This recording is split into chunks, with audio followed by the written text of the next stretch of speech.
Cirebon kumpulane para wali kang wis pada semeren ning Gunung Jati mumpung kuno padang gula pangan agama Islam wajib den anuti.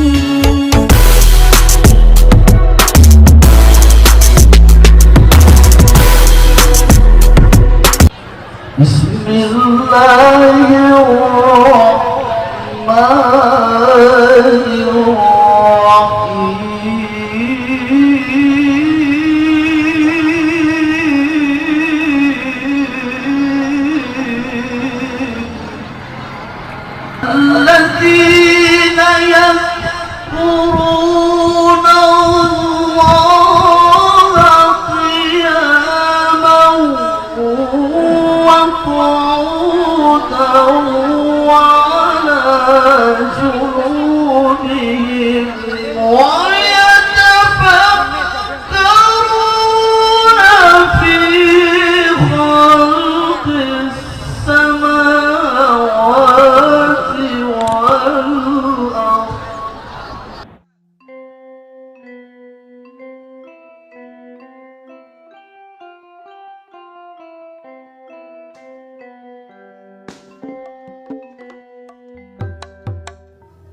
Pada abad 15 seiring dengan perkembangan agama Islam di bagian barat Pulau Jawa, dahulu desa Gua sangat luas, meliputi Gua Kidul, Gua Lor, Selendra, dan warga binaan, termasuk dalam wilayah Kemantren Gegesik yang dipimpin oleh seorang temang bernama Pangeran Gesang.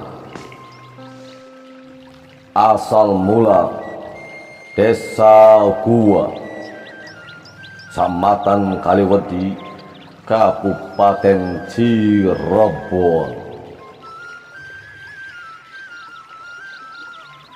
Ki Baluran yang juga disebut Ki Argasuta atau Syekh Madunjaya adalah seorang putra Pangeran Gesang, temang dari Kesultanan Cirebon.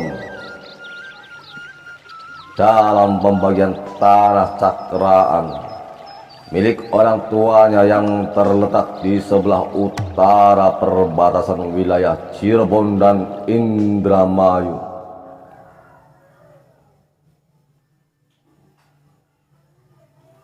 terjadi pertentangan pendapat dengan ketiga saudaranya, terutama dengan adiknya Nyi Mertasari.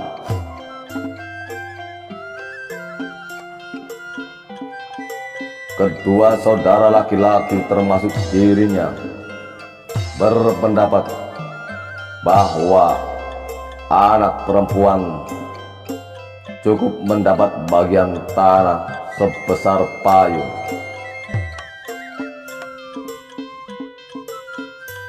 Pendirian tersebut ditentang Nyi Mertasari karena menurutnya pembagian tanah harus sama luas.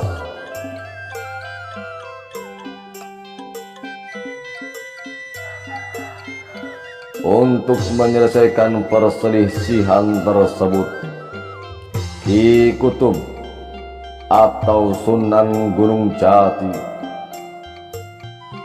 mengutus Ki Panunggul yang mengambil kebijakan dengan mengadakan sayembara yang disetujui para putra Pangeran Gesang.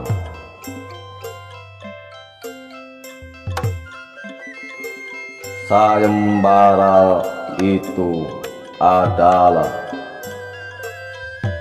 barang siapa di antara mereka yang mendatangkan jenis-jenis hewan seisi hutan, maka tanah cakrahan ayahnya menjadi miliknya.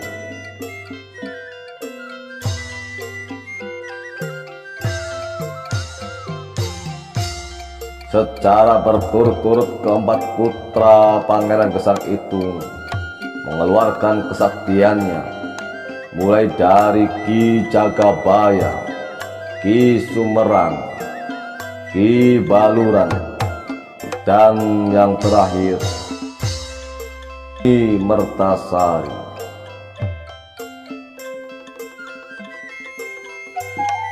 Sebelum dimulai adu kesaktian, Ki Baluran bersumpah tidak akan berperang dan mengadu kesaktian dengan siapapun, manakala tidak bisa menandingi kesaktian Nyi Mertasari.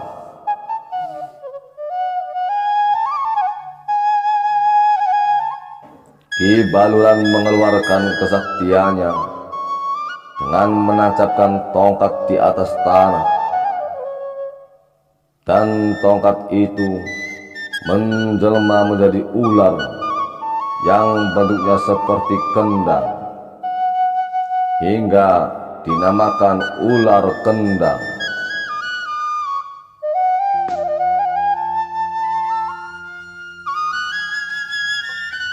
Nyi Mertasari menunjukkan tangannya ke kiri dan ke kanan dan menyebutkan jenis-jenis hewan seisi hutan.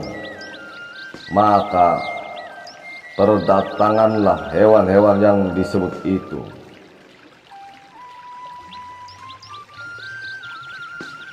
Sayembara akhirnya dimenangkan Nyi Mertasari. Maka sesuai dengan bunyi sayembara, seluruh tanah cakrahan menjadi milik Nyi Mertasari. Namun berkat musyawarah yang ditengahi Ki Warsiki dari Kedung Dalem dan atas restu Ki Kutub atau Sunan Gunung Jati, tanah cakrahan tersebut dibagi-bagi kepada putra-putri Ki Gesang,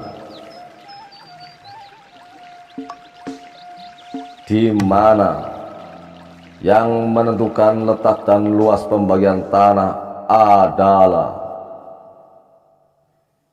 Nyi Mertasari.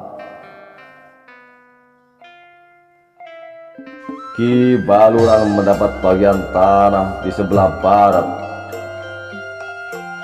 Mulailah Ki Baluran membabat hutan dengan cara membakarnya. Maka dengan sekejap hutan menjadi lautan api. Bahkan percikan apinya sampai ke tepi pantai wilayah Indramayu, tepatnya di daerah Eretan.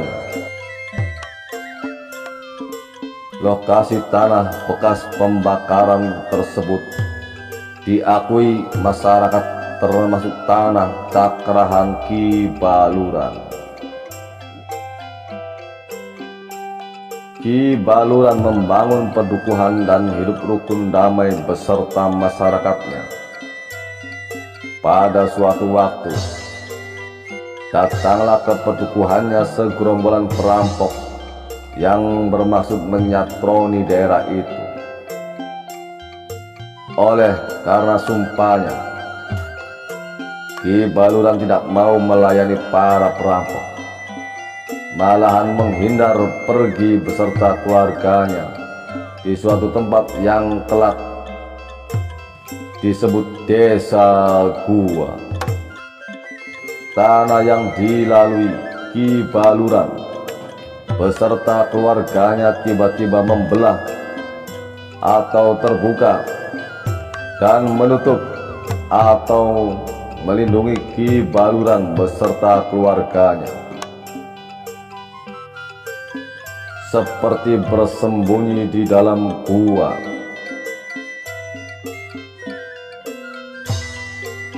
Kemudian setelah keluar dari gua, Ki Baluran dikejar lagi, namun terus menghindar ke arah utara hingga masuk wilayah Indramayu.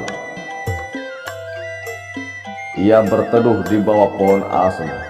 Oleh karena itu, tempat tersebut dinamakan Pondok Asem. Gerombolan pembegal masih penasaran ingin bertarung dengan Ki Baluran.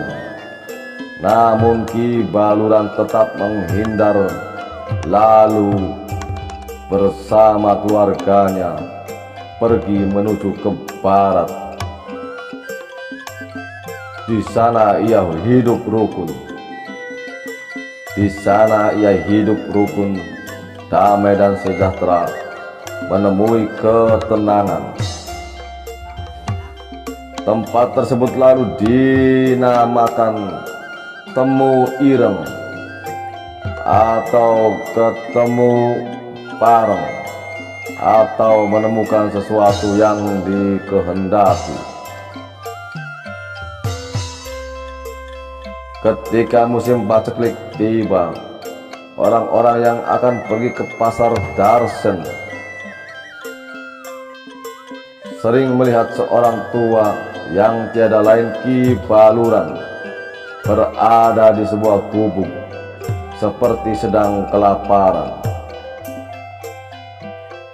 Oleh karena merasa iba, setiap pergi ke pasar mereka memberikan jagung untuk dimakan, sehingga lama-kelamaan daerah tersebut terkenal dengan nama Tulung Agung. Artinya ditulung dengan jagung. Merasa tidak enak menjadi beban orang lain, Ki Baluran pergi menuju ke arah selatan wilayah Cirebon dan berhenti di Petukuhan Bunder. Ia mengolah sebidang tanah atau sawah untuk bercocok tanam, juga membuat sumur untuk sumber penghidupan. Setelah tinggal di Bunder, Ki Baluran terus memantau keadaan gua daerah asalnya dengan menggunakan tongkat yang menjelma menjadi ular kendang.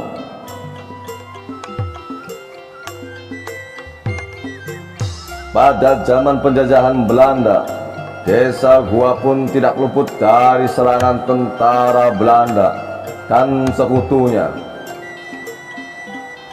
Masyarakat gua seluruhnya melarikan diri melewati sungai atau kali yang airnya sedang meluap banjir. Pada saat itu, ular kendang milik Ki Baluran menjelma menjadi wot atau jembatan untuk nambak air banjir. Tempat tersebut terkenal dengan sebutan Tambak Wot, dan hingga sekarang meski air sungai meluap, airnya tidak pernah masuk ke pekarangan penduduk.